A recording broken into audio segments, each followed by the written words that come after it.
This disease is insidious. It can happen to anyone, young, old, rich, poor. It really doesn't matter. It's cunning, baffling, and powerful. You know, I don't think that anybody wakes up and thinks to themselves, when I grow up, I want to be a drug addict. It really was a recreational habit that turned into a physical addiction. And once I was physically addicted, that was it. Addiction is a prison of the mind. You're beholden to a lifestyle that you hate, that you cannot stand, but until life grants you a pardon, you're stuck there.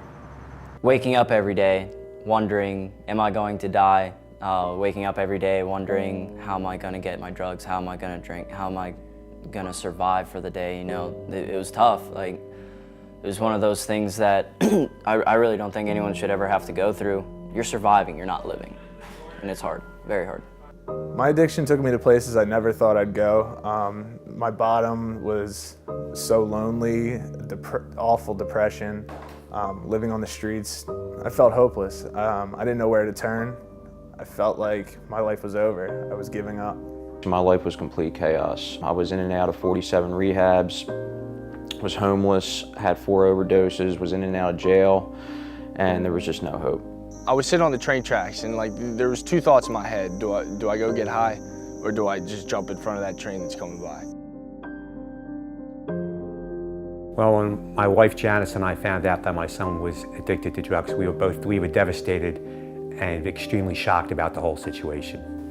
We always thought that this was going to be the end for him. He didn't look good, and you know, this disease is progressive and it only gets worse and worse.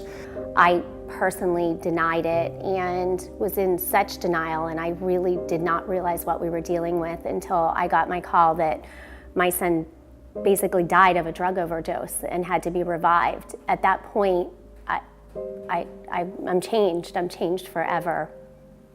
I got a call from a hospital that had just admitted my son. What I didn't know that they told me was that they had just taken him off the street because he was homeless and living out of a bus stop. And I did nothing that day. I went home and laid in bed and cried because I didn't know what to do. It was the hardest day of my life. I had to do CPR on Max right here in this house. Think about that. He overdosed right here in this house. And we had to do CPR and, respirations, call 911. It was bad. The hardest part, just the realization of it, that he was actually an addict. And you want to believe what they're telling you. You want to believe it. In the back of your mind, you're thinking, well, that's probably not reality, but you want to believe it. You know, our kids don't want to steal from us. They don't want to steal from other people. They just need that drug because their brain has got all messed up. And then you have to let go. In some ways you have to let go.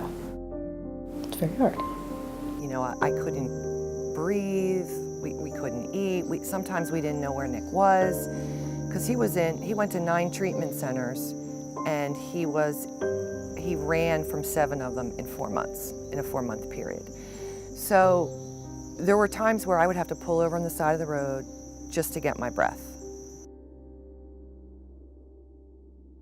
It was, all right, now I need to get high, not only to not feel sick and to be able to function, but just so I don't have to think about all the horrible things I've done as a human being for the past 2 years. There was nothing short of jail or grave that would have stopped me from doing what I was doing. In the past, I went into rehab not wanting to get well, not taking suggestions, just blowing everybody off, not listening. But this time around, I really wanted to get my life together and move forward.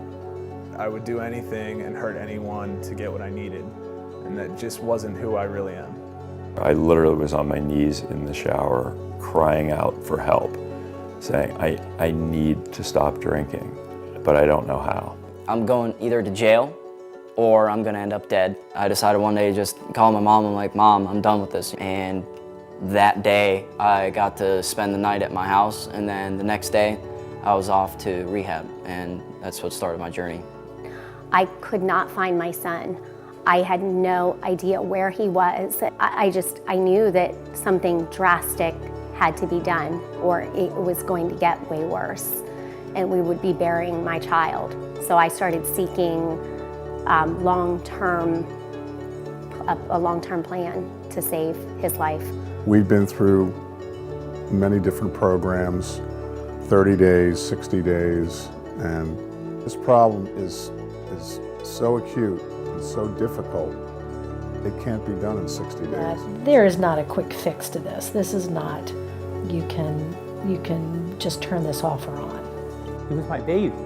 I didn't know what to do, so I just kept trying, and hope was the thing that kept me going until I found a long-term structured program that actually made a difference in his life.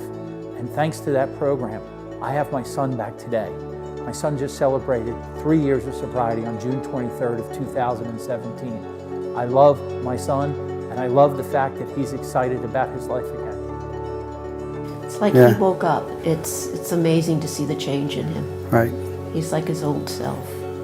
I don't think he wants to be in that place again.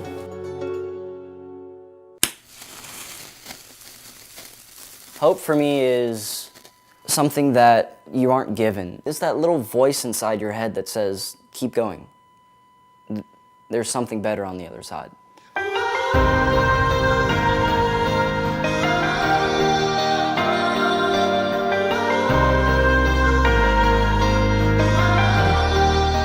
I've been sober since March 22nd, 2017. I've been substance-free since January 13th, 2017. My sobriety date is January 16th, 2017. December 14th, 2015. My sobriety date is June 23rd, 2014.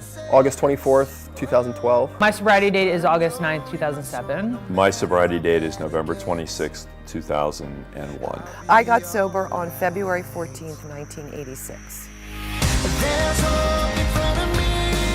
I came into this field after my own personal recovery journey. I am a person in long-term recovery, and what I really wanted to do was just continue to help people have the successes that I've had in life, and to be able to see that hope not just in the client but in their families and in their loved ones, that we're really able to give them hope that there's still life after their use. People would say to me, they're not going to make it, they're not going to be okay, there's no way this kid's going to be okay. And we now have kids that are doing things that I never thought they would be doing. That's what hope is. It's that call, completely unexpected, on your worst possible day at work to let you know that someone has celebrated a milestone in their recovery. Today it's really all about hope.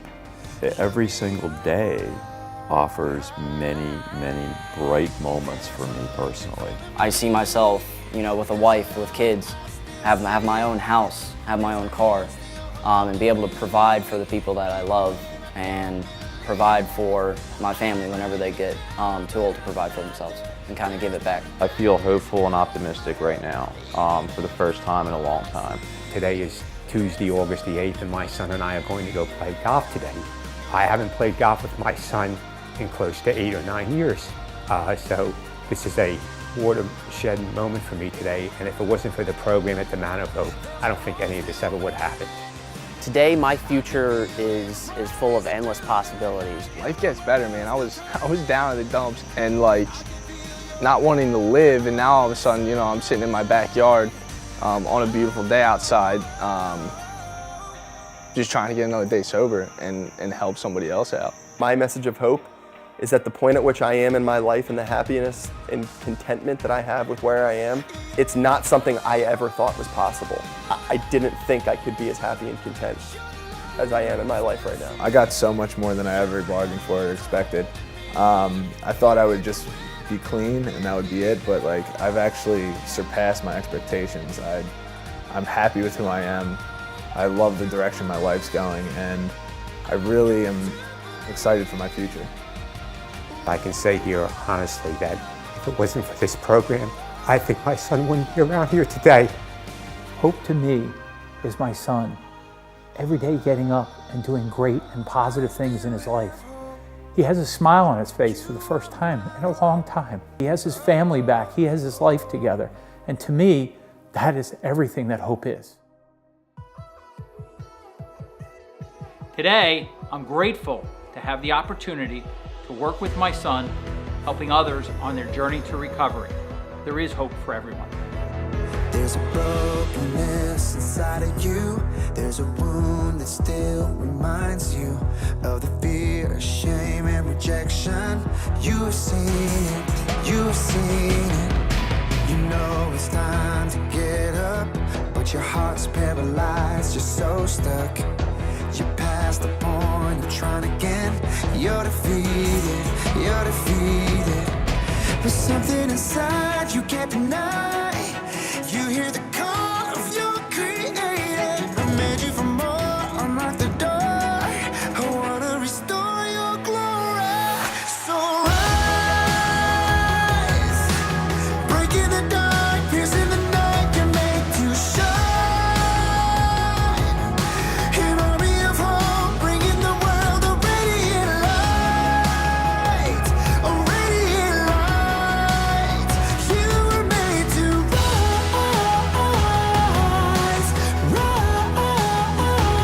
lift your head and look around you. See the dreams you lost, they have found you. And the heart that once was beating is coming back to life, coming back to life. But something inside you can't deny. You hear the